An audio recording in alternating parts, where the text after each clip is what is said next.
सुप्रभात बच्चों, कैसे हैं आप लोग। बच्चों, आज मैं आप लोगों को कृतिका भाग 2 से पहला पाठ माता का अंचल के बारे में बताऊंगी। ये उपन्यास बच्चों शिव पूजन सहाय जी द्वारा लिखित है। अपने इस उपन्यास में उपन्यासकार ने एक ग्रामीण जीवन का चित्रण किया है बच्चों, और सामान्य बोलचाल की ठेठ भाषा का प्रयोग किया है ताकि अनपढ़ व्यक्ति भी इस उपन्यास की भाषा को आसानी से समझ सके ना। तो इस उपन्यास में देखते हैं बच्चों, शुरुआत कहाँ से होती है। जहाँ लड़कों का संग वहाँ बाजे मृदंग, जहाँ बुढ़े का संग वहाँ खर्चे का तंग।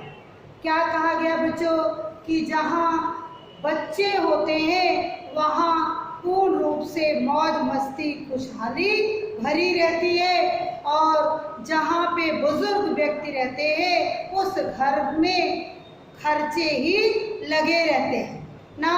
तो उपन्यास का शुरुआत इस प्रकार होता है बच्चों। लेखक ने बताया कि जब वो बाल्यावस्था में होते हैं, जब वो छोटे से होते हैं, तो उनका उनके पिता के साथ बड़ा ही गहरा लगाव होता है।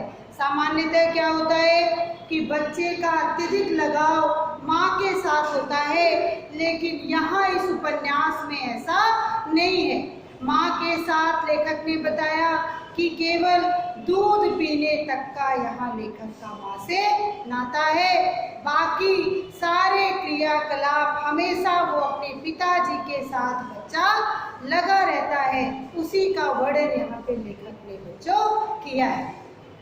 लेखक ने बताया कि जब लेखक छोटे थे ना, उस समय पिताजी जब पूजा पाठ करते थे तो हमेशा उन्हीं के बगल में बैठे रहते थे ना, और पिताजी का चेहरा देखते रहते थे, पिताजी का चेहरा देखते रहते, और पूजा समाप्त हो जाने के बाद उनसे बार बार आग्रह करते कि त्रिपुंड लगाइए ना। त्रिपुंड बेटा कि मस्तक पे 3 धारियों वाला तिलक, उसको बोलते हैं त्रिपुंड। ठीक, तो जो भभूत होती है पिताजी उसी भभूत से त्रिपुंड लेखक के मस्तक पे लगा दिया करते थे, और वो त्रिपुंड लेखक के मस्तक पे बहुत ही जचता था। पिताजी प्रेम से उसे भोलानाथ बुलाते थे। वैसे तो लेखक का नाम तारकेश्वर नाथ था। ठीक, तो जब त्रिपुंड लगवा लेते थे उसके बाद वो पिताजी के साथ लगे रहते थे।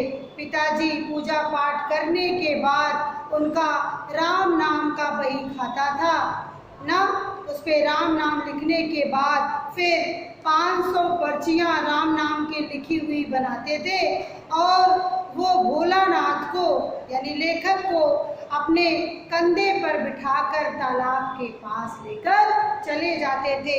वहाँ वो एक एक करके उस जो राम नाम लिखे रहते थे पुर्जे को, उस पे आटे में उसे लपेट देते थे और एक एक करके मछलियों को खिलाते थे।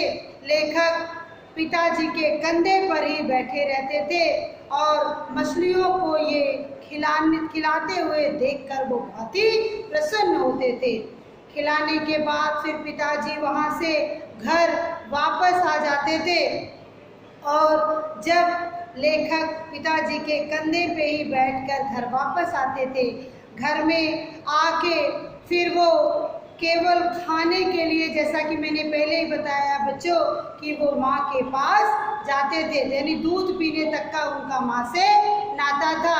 जब वो घर पे आते थे ना, तो पिताजी जब खाना खिलाने के लिए बच्चे को बैठते थे, किसी बच्चे को, कौन था, लेखक को ना, तो वहाँ दूध और चावल लेकर एक दूसरे में मिलाकर पिताजी लेखक को खिलाते हैं। माँ जब उनको खिलाते हुए देखती है तो माँ कहती है कि मर्दुए क्या जाने कि बालक को कैसे खिलाया जाता है। माँ कहती है कि जब ये खाएगा बड़े बड़े कौर तब समाज में पाएगा और कि जब ये अच्छे से खाएगा नहीं तो इसे ताकत कहाँ से आएगी। माँ पिताजी से ले लेती हैं और स्वयं बच्चे को बहला फुसला करके खिलाती हैं। कैसे बच्चों कि अलग अलग बाइट बना के ना कि ये खा लो नहीं तो चिड़िया उड़, इस तरह से करके वो एक एक करके खिलाती है। मतलब कहने का तात्पर्य ये है कि माँ को ये विश्वास है कि मैं अगर किसी भी तरीके से इधर उधर बहला फुसला दूंगी तो मेरा बच्चा यहाँ पे अच्छे से खा लेगा, और वो ऐसे करके खिलाती हैं। कभी कभी माँ जबरदस्ती पकड़ लेती है लेखक को और सर पे एकदम तेल लगा के उनकी चोटी बना देती है, काजल की बिंदी लगा देती है। लेखक तेज तेज से रोने लगते हैं ना, क्यों?